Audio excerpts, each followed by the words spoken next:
ब्रह्म सरोवर में प्रवेश करना है, ब्रह्म दृष्टि प्राप्त करनी है, जिसके द्वारा ब्रह्म ही ब्रह्म दिखाई दे।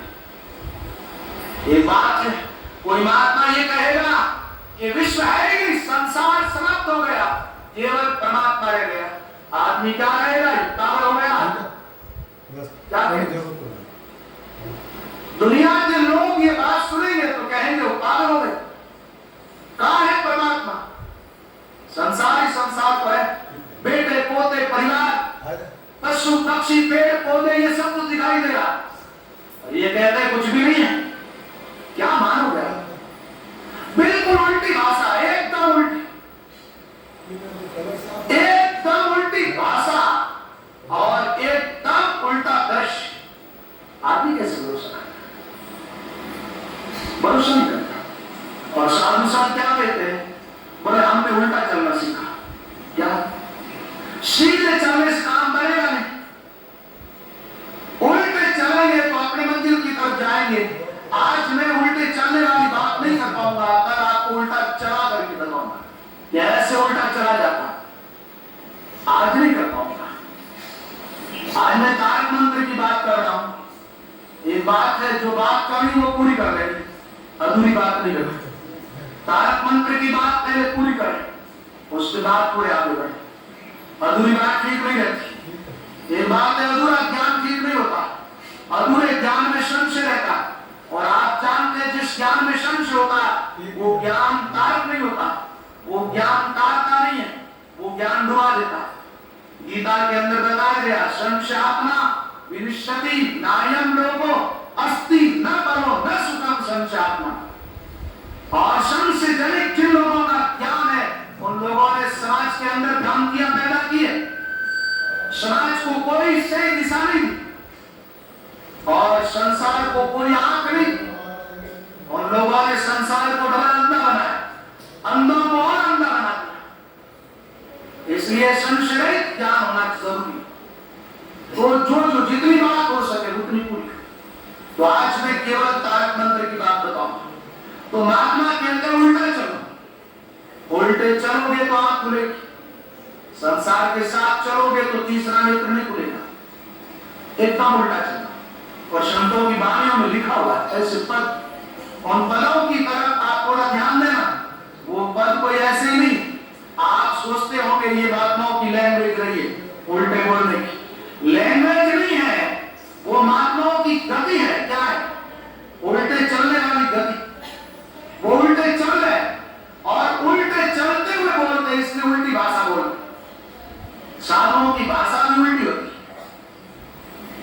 है। ऐसी उल्टी भाषा साधारण आदमी सुने तो आश्चर्य पड़ जाता, और साधारण आदमी को वो बात एकदम झूठी लगती, ये झूठ बोल रहा।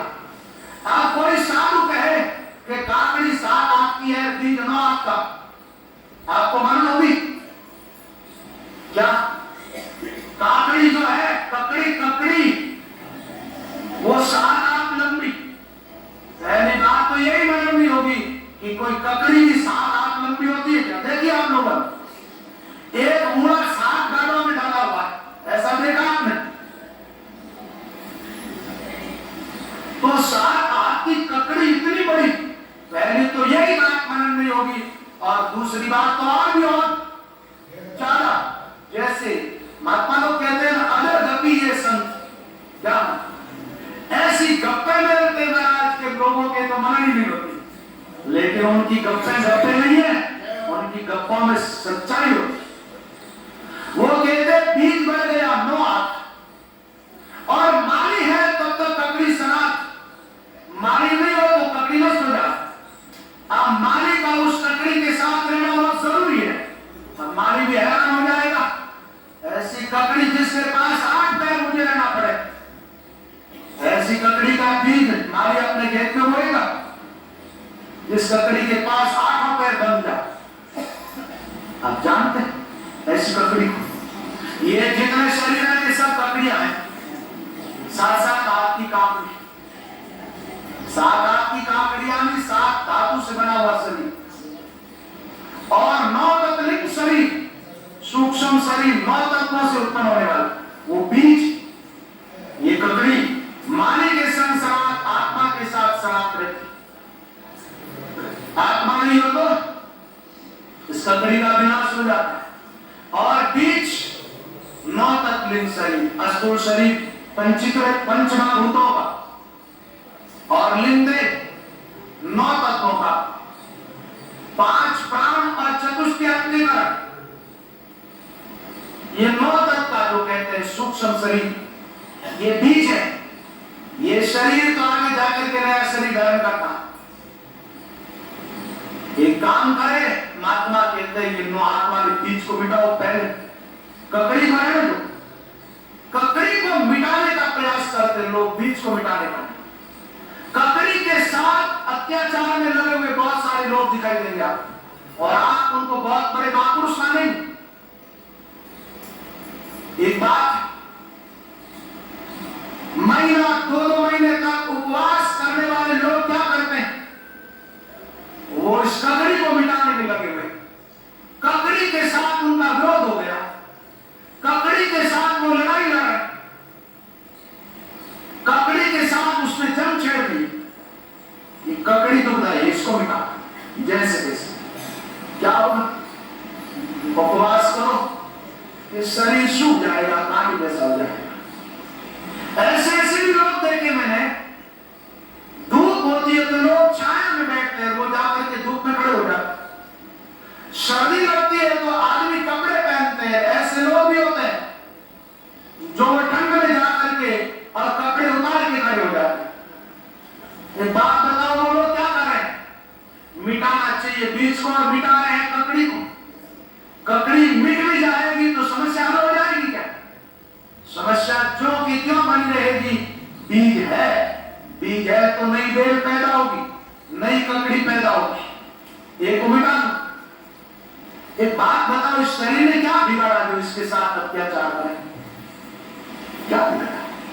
शरीर का कोई दोष है ही नहीं, आपके जन्म मृत्यु का कारण आपका मन है, शरीर नहीं है।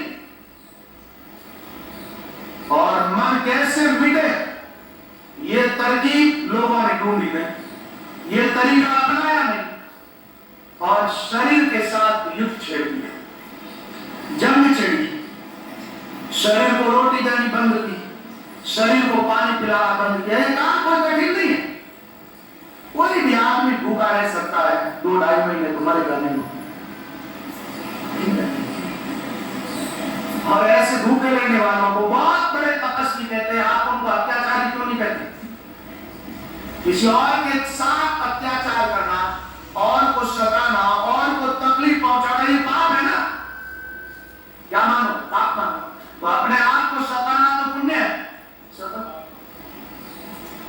लेकिन जो लोग धर्म शास्त्रों का ठीक से अध्ययन नहीं करते, वो लोग ऐसा काम चालू कर देते। और जिन लोगों को सही सद्गुरु नहीं मिले, वो क्या करते हैं, ऐसे गले का पूंछ पकड़ा देते हैं। जो गला लाते मारता रहे, खाते रहो, लाते, लेकिन पूंछ मत छोड़ो। पूंछ छोड़ दिया तो नरक में चले जाओ। गले का पूंछ पकड़ा, गले का पूंछ पकड़ना ठीक नहीं है। तो क्या है, महात्माओं की कुछ भाषा जो है बड़ी टेढ़ी भाषा, उल्टी भाषा। महात्मा कहते हैं कि कीड़ी 40 साल से 9 मन सुनो सा। आप कहेंगे इससे बड़ी गप और क्या हो सकती है? कीड़ी ससुराल जा रही है, कोई बात नहीं, जा सकती है कीड़ी। कीड़ी का भी कोई ससुराल होगा, कीड़ी का भी कोई कीड़ा पति होगा, ठीक है ना? जा सकती है वो ससुराल, फेरा फिर सकती है, ये बात तो नमन हो जाती है। लेकिन सुरमा बहुत ज्यादा है। क्या है? सुरमा बहुत ज्यादा है, और वही सुरमा है कहां? आंखों में। अब आप विचार करो, कीड़ी की आंख में 9 मन सुरमा कैसे समाएगा? आपकी आंख में कितना आता है? काजल निकालती हो ना, तो आंख में काजल कितना होता है? 9 मन की बात है, 9% भी रह सकता है। क्या बताएगा, कैसी उल्टी बात है? 9 मन सुरमा आप में कैसे डाल दिया? एक बात है, सुरमा जो होता है बहुत घोट दिया जाता है उसको, एकदम घोटा हुआ, काजल में कोई काम होते और गन डाल दिया आपका नाम खराब हो जाएगा। तो महात्मा कहते हैं नॉर्मल सुरमा क्या है? ये 9 हाथ वाला बीज है, इसको इतना घोटा इतना घोटा इतना घोटा इतना घोटा एकदम इसका नाम ही खत्म कर दिया। अब कीड़ी की आंख में भी नहीं समझ सकता, कीड़ी ने अपनी आंख में लगा। और ये कीड़ी क्या है? कीड़ी क्या है? ये तुम्हारी सुरता है। अच्छा ये चली कहा? अपने ससुराल की तरफ। तब ये नॉर्मल तो सुरमा सार लिया और ऊंट लिया, ये हाथ में हाथी लिया। अरे वाह क्या बात, इतने समझदार श्रोता ये उल्टी भाषा भी जानते हैं। क्यों किया? हाथ और हाथी ये कई मिलती है, हाथी और हाथ दोनों की राशि है ना। कितना बढ़िया शब्द जोड़ा, हाथी लेना और ऊंट लिया लटका, ललकार नहीं लटका, बगल में डाल करके लटका लिया, ललकार ना है, ललकार दिया तो दूर हो गए, मतलब साथ लेने जा रही है ना। अब हाथी किसके हाथ में? पीढ़ी के हाथ में। एक बात बताओ, कोई आदमी कितना ही शक्तिशाली हो लेकिन दूसरे के हाथ में आ गया तो। एक दिन मैंने एक बात बताई थी, सर्प चूहों को खाता लेकिन गरुड़ के मुंह में तो चूहे पकड़ पाएगा। अब हाथी किसी के हाथ में है, अब वो कुछ सोन से कुछ वृक्षों को तोड़ेगा, खाएगा? कुछ भी नहीं कर पाएगा। अब एक बात बताओ, मन रूपी हाथी बड़ा चंचल है, हाथी के काम निरंतर चलते रहते हैं। तो आप बताओ कि हाथी किसी के पकड़ में है तो अभी अपना काम करता है। सुरता समझने लगी, हाथी काबू में आ गया, अभी हाथी अपना काम नहीं कर पाएगा। इसको हाथ में पकड़ लिया, अपनी मुट्ठी। मन अपने हाथ में रहना चाहिए, मन के हाथ में आप हो तो बहुत दरिया में बह जाओगे, जन्मोगे मरोगे, बाहर बहते ही जाओ। हाथी आपके हाथ में होगा तो अपने काबू में, अपन चाहे जब उसका गला नहीं ओढ़ सकते। हाथी मन है और मन के विचार ऊंट। मन काबू में आया तो मन के विचार भी आपके काबू में आ जाएंगे।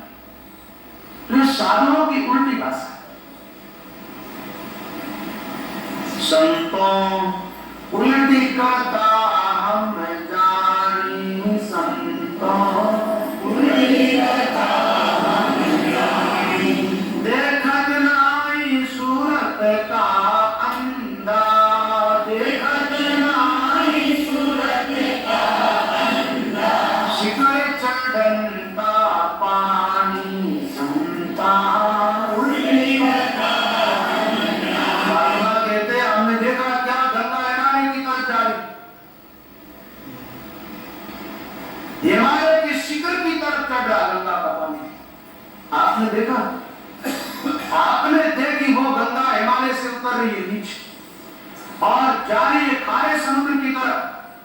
महात्मा कहते हैं खारे समुद्र की तरफ जाने वाली गंगा, उसमें हम नहीं नहाते, हम तो उस गंगा में नहाते हैं जो गंगा मानसरोवर की तरफ जा रही है। मानसरोवर की तरफ जाने वाली गंगा ऊंचाई की तरफ जाए, पानी ऊंचाई की तरफ चढ़ते हुए देखा आपने? नहीं देखा। क्यों नहीं देखा? भीतर की आंख खुली नहीं, आंख बंद। एक बात, अंधा आदमी भी कुछ देख सकता है?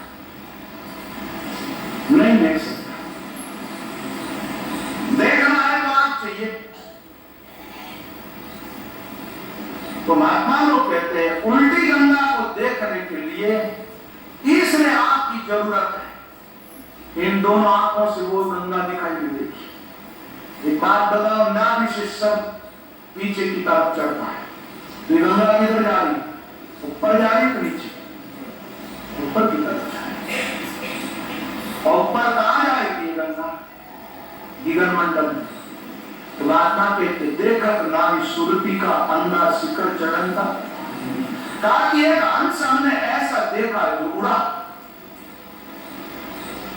बिना पांव का हंस उड़ते हुए देखा आपने? बिना पांव।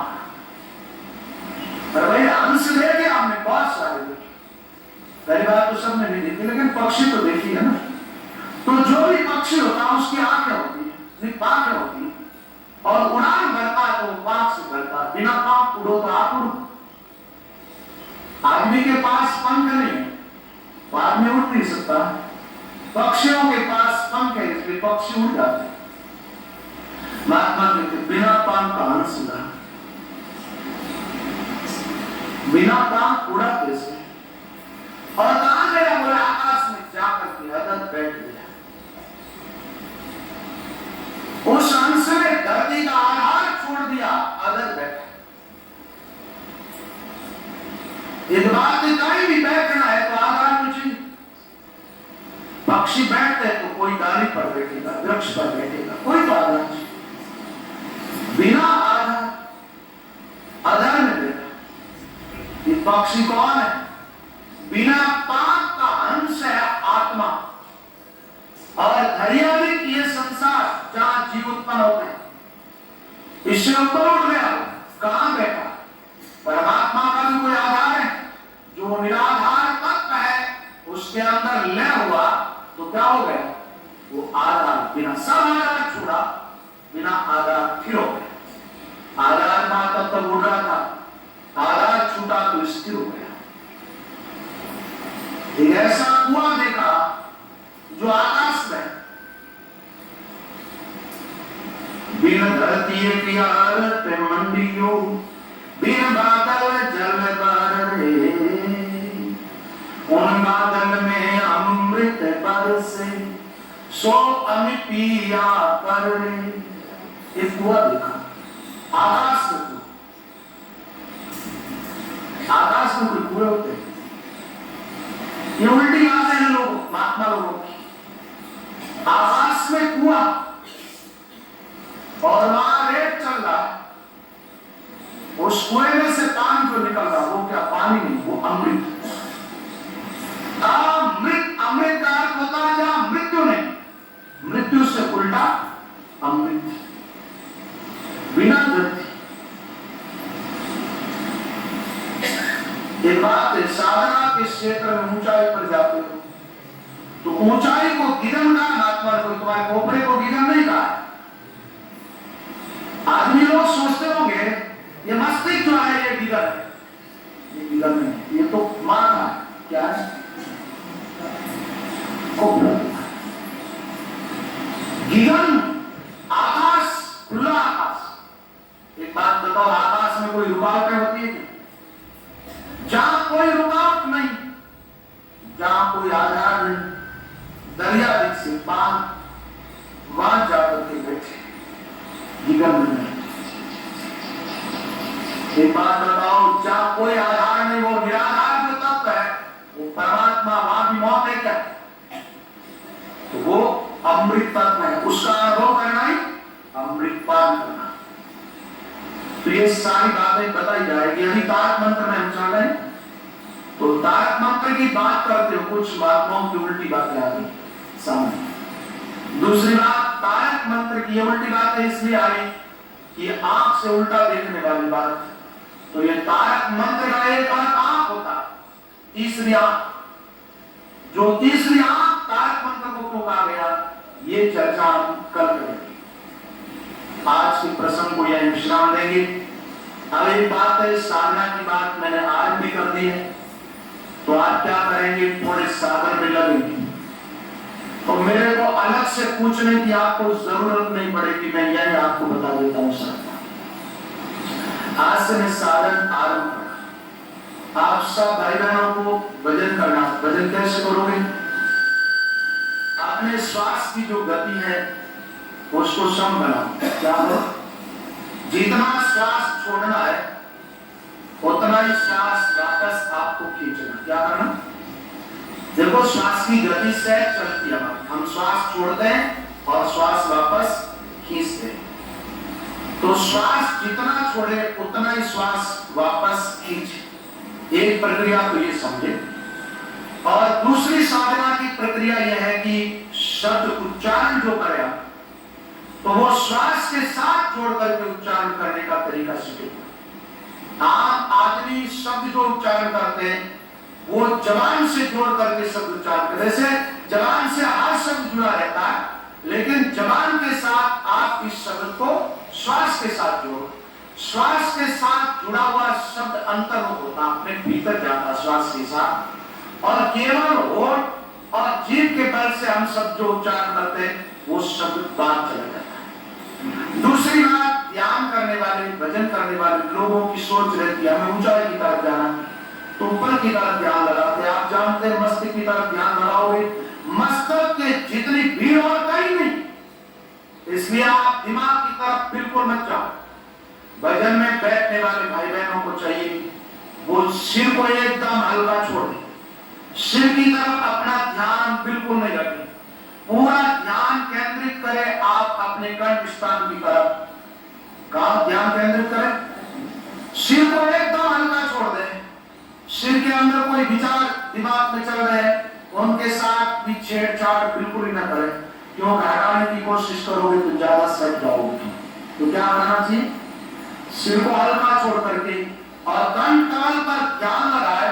उस समय ऐसा ध्यान लगाए कि शरीर की पूरी चेतना सिमट करके मान लो कंठ तक आ गई, और वृद्धि को कहां टिकाए? कंठ कमल का। शब्द उच्चारण करे तो श्वास के साथ ध्वनि जो जा रही है उसको कंठ में सुनने की पूरी कोशिश करें। तो इस ढंग से आप भजन करें। एक बात है, भजन की बातें मैं आपको आगे बताऊंगा, क्योंकि अब विस्तार नहीं कर पाऊंगा। टाइम होने के बाद जब मैं बोलने लगता हूँ ना तो मेरे दिमाग में पूरी बातें जो आती है वो पूरी बता नहीं पाता हूँ, फिर मेरा को क्या करना पड़ता है जल्दी, और जल्दी में कोई बात ठीक से बताई नहीं जाती है। तो आप एक काम करेंगे, आपको भजन करना है श्वास उश्वास। तो आज से मैं राम राम जो बोला था वो बंद करता हूं। आज आपको श्वास उश्वास राम राम का सुनने करना। शरीर से पहले तो सीधा बैठना भी हमें आना चाहिए, और कोशिश ये करो कि आप जितने एकदम पास पास में सट करके बैठे हैं, एक दूसरे से सटे हुए तो थोड़े हट जाओ। एक दूसरे का शरीर एक दूसरे को छुए नहीं, अपने कपड़े भी नहीं छूने चाहिए, जगह हो तो कोशिश करो, नहीं तो कल भी बैठना ही किसी ढंग से आप एकदम सीधे बैठने, श्वास दोनों सम करके श्वास और उश्वास के साथ उच्चारण करना। नाम आंखें एकदम बंद कर देनी है, नाम गिनने नहीं है, ध्यान रखना है कि श्वास जितना हम छोड़ रहे हैं उतना ही पूरा वापस खींच रहे हैं। कोशिश करो लंबा खींचने की, लेकिन खींचातान नहीं होनी चाहिए, सहज एकदम सहज, जैसे श्वास सहज अपन छोड़ते हैं सहज वापस खींचनी। ज्यादा लंबी कोई श्वास को खींचोगे तो तनाव पैदा होगा, ध्यान नहीं लगेगा। और सिर की तरफ से अपनी पूरी सोच हटा दे, सिर को एकदम ढीला छोड़ दे और चेतना को एकदम कंठ पर केंद्रित करें। श्वास और उश्वास के साथ स्मरण करें, आंखें बंद करें और शब्द उच्चारण करें। श्वास और उश्वास के साथ राम शब्द उच्चारण करें, आंखें बंद करें, दोनों श्वास बराबर रखने की कोशिश करें, शरीर बिल्कुल ना हिले, और भीतर श्वास के साथ एक ध्वनि प्रकट